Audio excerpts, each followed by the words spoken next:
Hello bankers, very very good morning to all of you. Welcome back. स्वागत आप सभी का एक बार फिर से जीआईबी सीआईबी प्रेप पे। जहाँ पे आज हम लोग डिस्कस करने वाले हैं reforms in banking sector which is last unit of your module C. तो देखिए, हमने शुरुआत किया था और एंड तक पहुंच गए। अगर आप भी इसी स्पीड के साथ चल रहे होंगे तो बिलीव मी गाइस, धीरे धीरे आपके सारे यूनिट्स हम लोग आपको कंप्लीट करा देंगे, right. So module C unit number 28 which is reform and development in banking sector. तो आज का यूनिट आपका अगेन बहुत ही छोटा यूनिट और बहुत इंपॉर्टेंट यूनिट, ठीक है। यहाँ से आपका नेफिड है, ईज आपका है, ठीक है। इसके अलावा बेड बैंक्स हैं, तो जिनके ऊपर हम लोग यहाँ पे बात करेंगे। So let's have a look about the course content. So, if you talk about unit number 28, it include infrastructure financing. That means we'll talk about NAFID, National Bank for Infrastructure and Development, and then we have National Asset Reconstruction Bank, that is BED banks, and ease of access and service excellence. ठीक है, ease of access and service excellence। तो जहां पे आपका ease 7.0 आपका, जिसके ऊपर हम लोग बात करने वाले हैं, ठीक है। तो एक बार जल्दी से सेशन को अपने साथी बैंकर्स के साथ शेयर कर दीजिए, so they can also access to our classes and they can also take advantages of these particular session guys, right। तो बिल्कुल आपका सबके साथ शेयर करना है, ठीक है। और अगर चैनल पे नए हैं तो चैनल को सब्सक्राइब जरूर कीजिएगा। तो आइए स्टार्ट करते हैं with the basic introduction. Then first we will talk about EASE, then आपका NaBFID, then will talk about bad banks at the end of this particular session. So अगर हम लोग बात करते हैं आपका फाइनेंशियल सेक्टर रेगुलेटर्स की, ठीक है। सो बहुत सारे रेगुलेटर्स आपके यहाँ पे हैं for different different areas. We have different different regulators for RBI which regulate banking system, SEBI which regulate capital market, IRDA which regulate insurance sector, PFRDA pension funds and others, and we have one universal regulator also for foreign investors and all, that is known as IFSCA, right? So International Financial Service Center Authority, which is located in GIFT City, Gandhinagar, Gujarat. ये सारे हमने past में आपका पढ़े हैं। इनमें काफी सारे चेंजेस विद टाइम आपका देखने के लिए मिले, ठीक है। So play a vital role in shaping and maintaining the stability and integrity of an economy in the financial system. In a complex economic environment, these regulators, this, तो they are generally part of this one, ठीक है। तो जिसमें अगर हम लोग reforms की तरफ जाते हैं तो आपका आरबीआई जो सबसे पुराना इनमें से, then we come up with आपका SEBI 1992, then we have IRDA 2000 through IRDA Act 1999, then PFRDA Act 2013, but it started working in 2003, then IFSCA 2019-20। तो ये सारे आपके जो पास्ट में हमने पढ़ लिए हैं। फेज वाइज आपका डेवलपमेंट हम लोगों ने डिस्कस किया है, जो आपको इस टॉपिक के अंदर देखने के लिए भी नहीं मिलेंगे, बट इनके रेफरेंसेस आप देख सकते हैं। इसके अलावा अगर हम लोग बात करें डेवलपमेंट बैंक की, तो हमारे पास बहुत सारे डेवलपमेंट बैंक हैं, जिसमें नबार्ड है, एग्जिम है, इसके अलावा आपका एनएचबी है, इसके अलावा हमारे पास है आपका सिड भी, and the newly one is NaBFID, right. तो जैसे यहाँ पे आपका स्टार्ट होता है IFSCA 1948 which was the first development bank in India, then आपका IDBI which was established in 1964, जैसे आप देख सकते हैं, ठीक है। then we have Industrial Investment Bank of India 1972, NABARD 1982, then we have Exim 1982, then we have SIDBI 1990। तो ऐसे बहुत सारे डेवलपमेंट्स जो हमें देखने के लिए मिले हैं, ठीक है। तो that is a basic one, और जिनके रेफरेंसेस और जो DFIs हमने पढ़ा था यूनिट, उसमें इनको हमने काफी डिटेल में डिस्कस किया था। Now we will start with the EASE. अब यहाँ पे जो नया कंटेंट आपको मिलेगा वो यहाँ से हम लोग स्टार्ट करते हैं। जो आपके मैकमिलन की बुक अगर आप देखेंगे तो उसमें ईज 5.0 तक दिया गया है, क्योंकि वो थोड़ा पुराना वर्जन है। बट राइट नाउ आपका अप्रैल मई के अंदर लॉन्च किया गया था 2024 के अंदर ईज 7.0। तो ये भी हम लोग जो करंट आपका है उसको भी हम लोग यहाँ पे समझने वाले, ठीक है। चलो तो स्टार्ट करते हैं। EASE Enhance Access in Service Excellence is an initiative focused on improving banking services by leveraging technology, simplifying processes, and enhancing customer experiences. In the context of the Indian banking system, the EASE framework was introduced by government to reinforce public sector banks through governance reforms. ठीक है.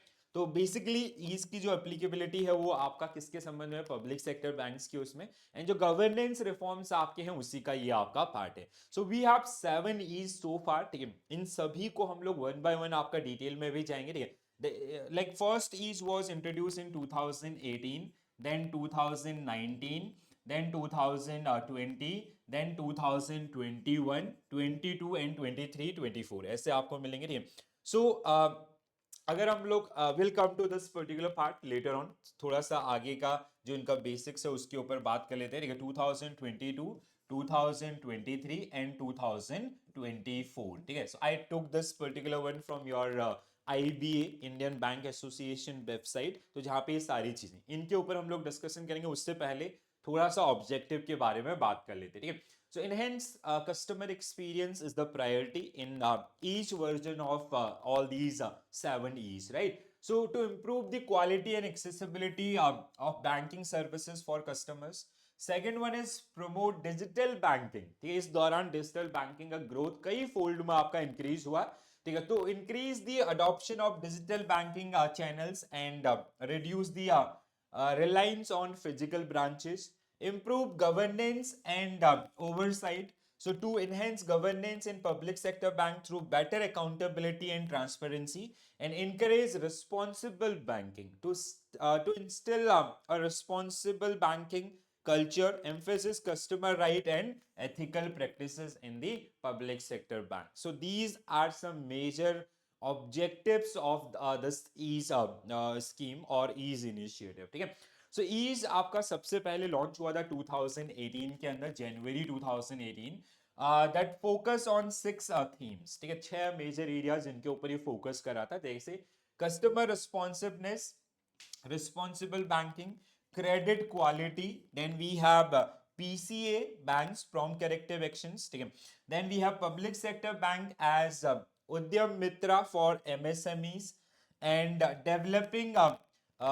deepening financial inclusion and digitalization. So these are the 6 major we can say areas जिनके around आपका ease 1.2 आपका launch किया गया. ठीक है. ये बहुत ही इंपॉर्टेंट है और जितना आपके एग्जामिनेशन के लिए रिक्वायर्ड है वो मैंने खुद ये पेपर लिखा है तो मैं आपको ये एक्सपीरियंस से बता सकता हूँ. ठीक है. और मैं हर साल जाता भी हूँ सेंटर पे. ठीक है. बेंगलुरु के अंदर.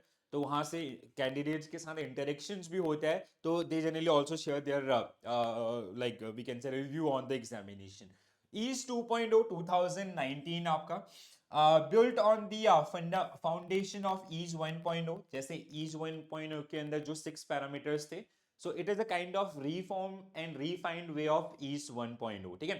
And focus on smart tech enabled banking, had 2 additional theme apart from those 6. One is data analytics and grievance redressal. अब वो आपको ऐसे क्वेश्चन पूछ सकता है. ठीक है. So what like data analytics as a primary theme of like was the primary theme of which of the following EASE programme.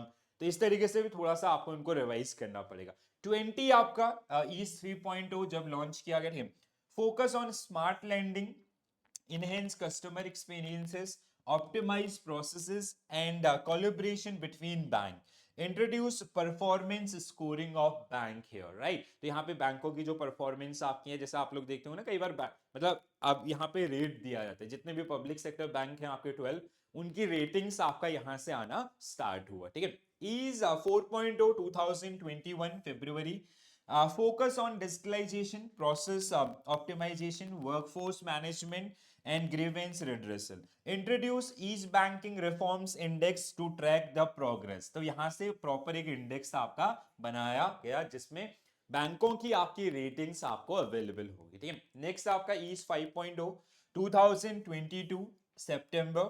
Focus on building capabilities for MSMEs lending, collaboration across regulatory entities आपका. इसके अलावा export credit, then final one is governance.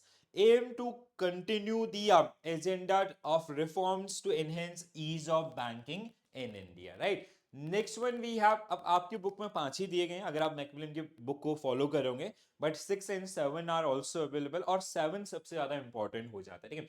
So E 6.0 is a reform program of banking sector in India that focus on customer friendly banking and has 22 action plans under this particular one. So 22 action plans जो इसमें दिए गए थे, ठीक है, जिसमें कुछ आपका अगर हम लोग बात करें थीम्स का, these 22 action plan was part of 4 broader themes.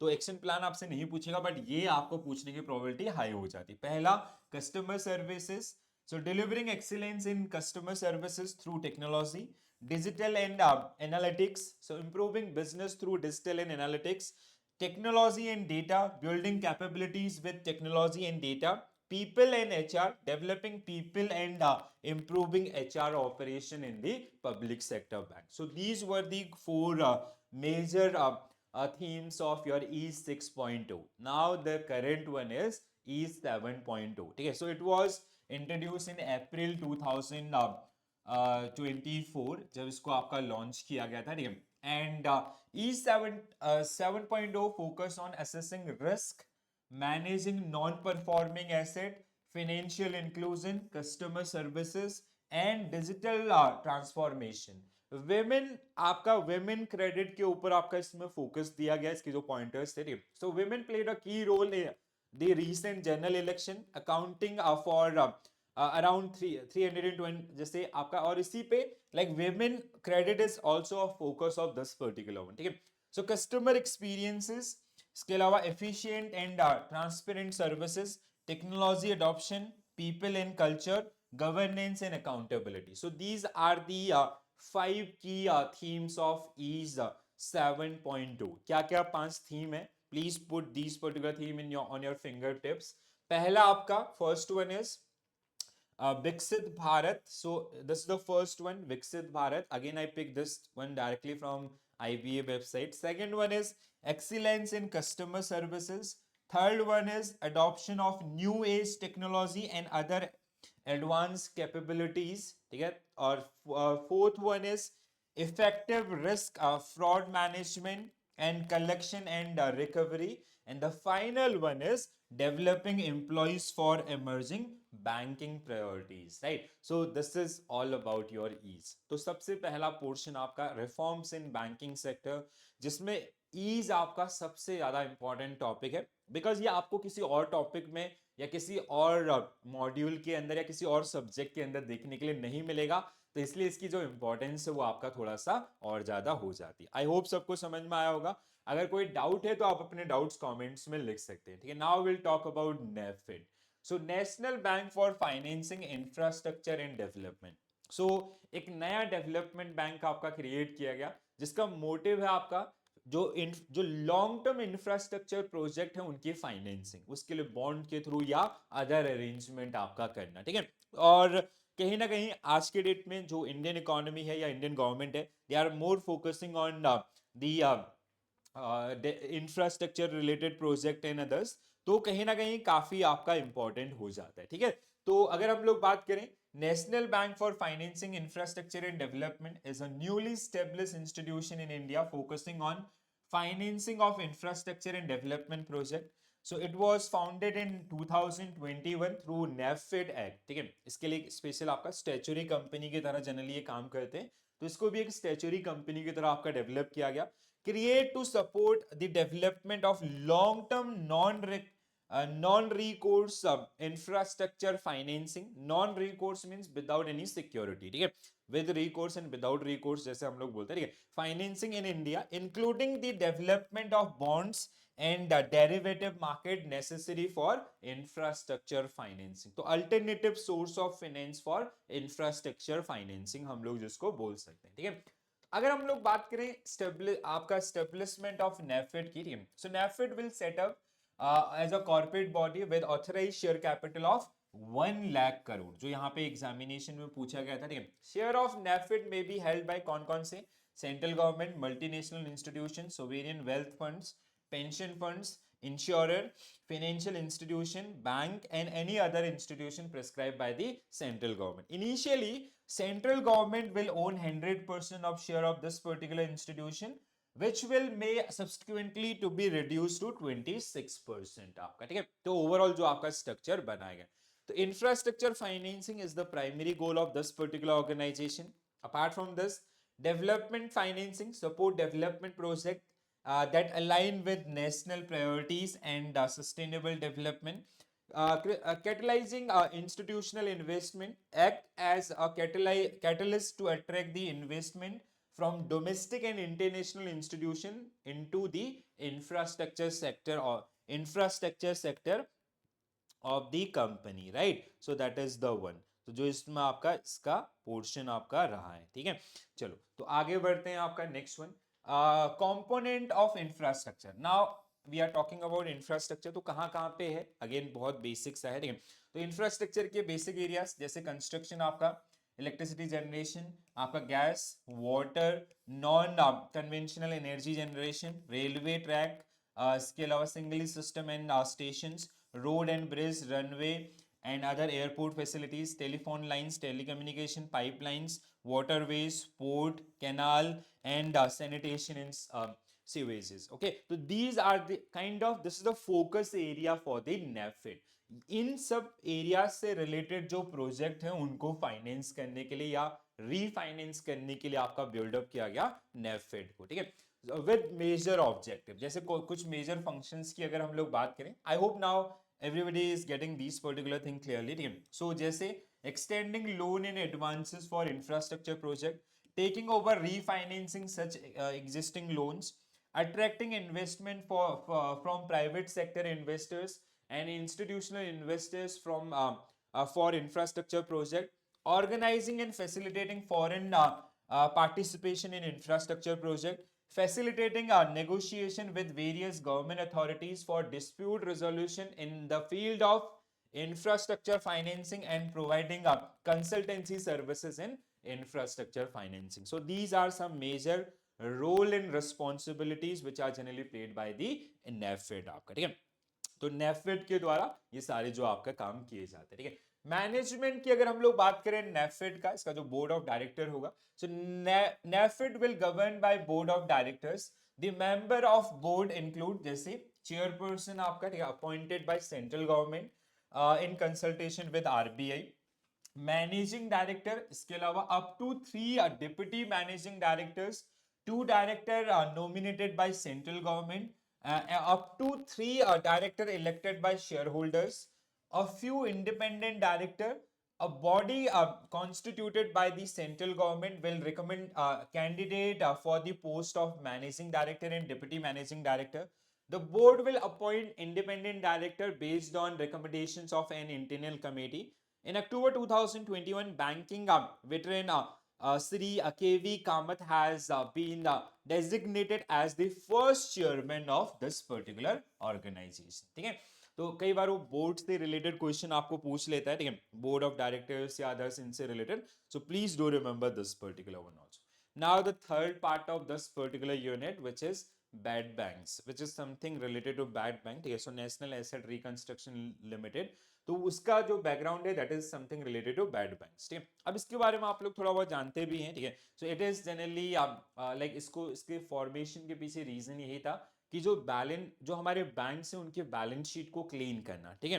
And यहाँ से जो भी आपके स्ट्रेसफुल एसेट है या जो नॉन परफॉर्मिंग एसेट्स है उनको मूव करना किसी एक और एजेंसी के ऊपर, जिसको हम लोग आपका national asset reconstruction company limited के नाम से जानते हैं, ठीक है. तो यहाँ से अब बैंकों की बैलेंस शीट कम क्लीन रहेगी, so that means there will be a less chances of default, right. So bad bank in term used to describe a financial entity created to buy and hold non-performing asset or bad loans from other banks.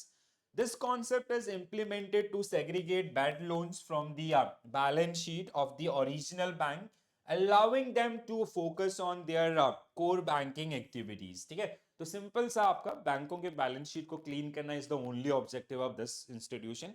अब यहाँ पे जब आपका national आपका asset reconstruction company, तो initially आपका government will pay 18% of that amount and remaining will be hold by the government as a security. वो clearance के ऊपर आपका डिपेंड करता है, ठीक है। So will come to those one also. So purpose of bad bank, so isolate bad loans to separate non-performing asset from the healthy assets, improve balance sheet to clean up the balance sheet of the original bank, making them more attractive to investors, enhance credit flow by freeing up capital. It allow bank to lend more and review credit growth. Specialized management, bad banks are specialized in handling stress asset and can work on their recovery more efficiently. जैसे asset reconstruction companies हमारे पास हैं, वैसे ही ये भी काम करेगा। Now they have only work of recovery. जैसे हमारे जो नॉर्मल बैंक्स हैं, they have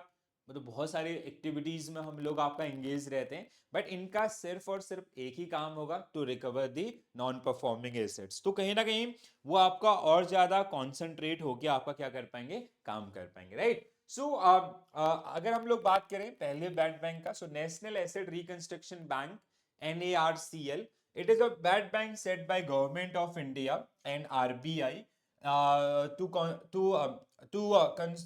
consolidate and resolve stress asset of the public sector bank. So ये आपका this is generally for public sector banks only, ठीक है। NARCL was incorporated in July 21 and it start operations from 2022. The idea of NARCL will acquire a stress asset from the public sector bank and then work to resolve them over a period of time. This will help clean up the balance sheet of public sector banks. Bank will transfer identified bad loans to NARCL at net book value less a provision held. ठीक है। So net book value का मतलब क्या है, जो भी book value उस asset का, ठीक है, और उसके अगेंस्ट में जो प्रोविजन, सो प्रोविजन माइनस करने के बाद, ठीक है, NARCL will pay 15%, sorry not 18%, 15%, I miss that one. So please do remember this, ठीक है, ये बहुत इंपॉर्टेंट पॉइंट है, ठीक है। सो 15% ऑफ द